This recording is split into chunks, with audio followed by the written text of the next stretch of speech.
Brian Hurlbert, Redline editorial for Damian. What's the first thing that comes to your mind after 2 games, and also the challenge of the journey that lies ahead for the team?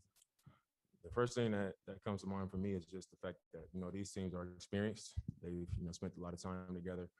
And we are still working at becoming a team, still getting our legs under us, getting in shape. And, we're not just going to come out here, roll the ball out and beat these teams. We got to play the right way, compete, and we got to come out here to win and do everything to give ourselves, our best chance to win. If we don't, we can be beat. So that's the number one thing that stood out to me after these first 2.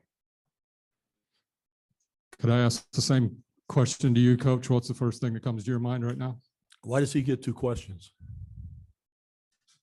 It's a joke. Okay. Damian's right on it.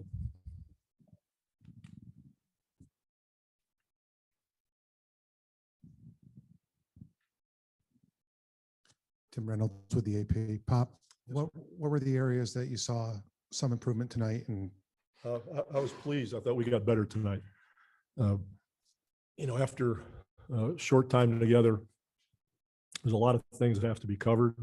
But the first half and the second half were 2 different beasts. In the first half, we defended the way we wanted to defend, the way we did not defend against Nigeria. We were more physical. We sustained the defense longer. We rebounded better. We moved the ball better at the offensive end and had more pace. In the second half, we tired out. And when that happens, you get hit mentally a little bit too. And we didn't sustain the board the same way. The defense wasn't the same. Our pace wasn't the same. So, we got to get some guys that have to get their legs and rhythm back. But in general, we need more conditioning, which is totally understandable. And we're just sticking with the process to try to get better with every game. And we did that tonight. So I was pleased with what I saw. you had the 4 practices last week. This week, it's pretty much game. How Right. tough is it going to be to get that conditioning in when you don't have a lot of practice time before you get on the plane? Well, you deal with what's there, and we can't change that. So, talking to the guys during timeouts and making them understand how we have to play and what the good is, what the bad is. Watching film tomorrow, we just get smarter and get in better condition, and then we have an opportunity to do something very good. Joe Varden from The Athletic. Damian, I know that Coach has been preaching this about how much better the rest of the world has gotten over the years. But in this being your first Team USA experience in the Olympics and that sort of thing, what's it like for you to having watched your colleagues go through some of these tournaments and blow these teams out, and now you are kind of experiencing a much different, much closer, tougher experience? It is different. I mean, in the past, when I've watched, you'll see one guy on a different team that is in a rotation in the NBA, and then they might have a guy on the bench that is just on a team. And now you go out there, and the whole starting 5 is from NBA teams, and they are rotation players. So that's something that stood out to me. But it's also not the first time that I've seen Team USA be tested. Maybe not beat 2 times in a row, but I've seen it before. And like you said, these other teams and these other countries just continue to improve. These players, they get better, they get more confident, and they also, they want to beat us badly. So it's definitely noticeable when you're on the floor. Go ahead. Let me also answer that question. You asked the same sort of question, the same family of question last time, where you assume things that are not true. When you just mentioned, blowing these teams out, that's never happened. When you make statements about in the past just blowing out these other teams, number one, you give no respect to the other teams. And I talked to you last time about the same thing. We've had very close games against 4 or 5 countries in all these tournaments. So the good teams do not get blown out. There are certain games that might happen in one of the tournaments in the World Championship, the Olympics, where somebody gets blown out. But in general, nobody's blowing anybody out for the good teams. So when you make a statement like that, it's like you assume that's what's going on. And that's incorrect. Chris Haynes, Yahoo Sports. question for both of you. Dame, the officiating is not what it is in the NBA. There's a lot more contact in it. How is that something you guys are figuring out you have to adjust to? Because I see a lot of guys looking for certain calls to pop points in the paint. Is that a product of the roster? You know, you got a lot of perimeter oriented guys, or do you think you guys can do more in that area? I think we all, as the game goes on, as we continue to go through this process, we figuring out the difference in the international game and the game that we play. You know, today somebody fouled, they did a take foul, and everybody screaming like, that's 2 shots. And I look at Draymond and he like, what happened? So it's been 5 or 6 moments where we all looking around like, what's going on? And so we learning on the fly. You know, it's a lot of different rules. And as far as the paint, is no defensive 3 seconds. So, you know, a lot of times, even if you do beat your guy, there's somebody waiting right there in the paint and they never had to leave. So a lot of times the correct play is going to be to penetrate. And once that guy is there, you make the kick out for a 3. That's the right play. And it's easier to take away the paint when there's no defense to 3 seconds. And to answer your question, that really happened a lot in the second half, getting beat in the paint. But that's why I say there are aspects of the game that I was really pleased with the improvement. The Nigerian team took 42 threes, and I think Australia took 24 tonight. So we guarded the 3-point line a whole lot better, which was one of the things we wanted to do. But in the second half, we lost our focus and concentration in the half court, and they got to the rim on slips and curls and that sort of thing, and sliced us in that regard. They execute well. They're really well coached, and they've been doing that stuff for a long time. And we got to take a look at it, and we'll learn from it.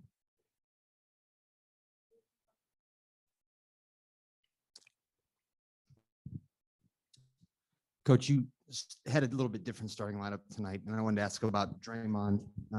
You know, you've talked at length what he does defensively, but he also seems to run some good action with Damian on offense. And I'm just wondering if that plays into what you're looking for out of him. Yeah, that's what we're looking for out of him. But the starting lineups don't mean anything. We're just trying to put different combinations together just to see how they work, because these guys have never played together before. So it's important during this preliminary phase to see what we've got. Dame, just to clarify on the question Chris asked you about physicality, the play you're talking about, was that the foul right in front of Pop with like 45 seconds to go or whatever it was, when that what they called it? I don't even know what they in the league, it would have been a 2-shot foul at that point. You would have been going to the other end. Is that the play? In the league, it wouldn't have been a 2-shot foul. In the league, think you were in the it's called a bonus. take, like people just take it to stop transition to make them take it out on the side. But it was in the first half. Oh, okay. That was thought it was one way. That's why I asked the question. No, I think you're talking about the play where Draymond stole it. I think so. And then they, instead of 2 free throws, it was take it on the side. Right. Thanks. Sorry about that. We'll go ahead and go to our Zoom callers. Go ahead. Hey, Coach. Keldon Johnson played 13 minutes tonight. Can you talk about some of the positive takeaways from what you saw from him against Australia? As far as Keldon's game? Yes, sir. I thought he performed well. He's a physical kid. He played good team basketball. He moved it, took appropriate shots. I thought he was real solid. Thank you. You're welcome. Next we'll go to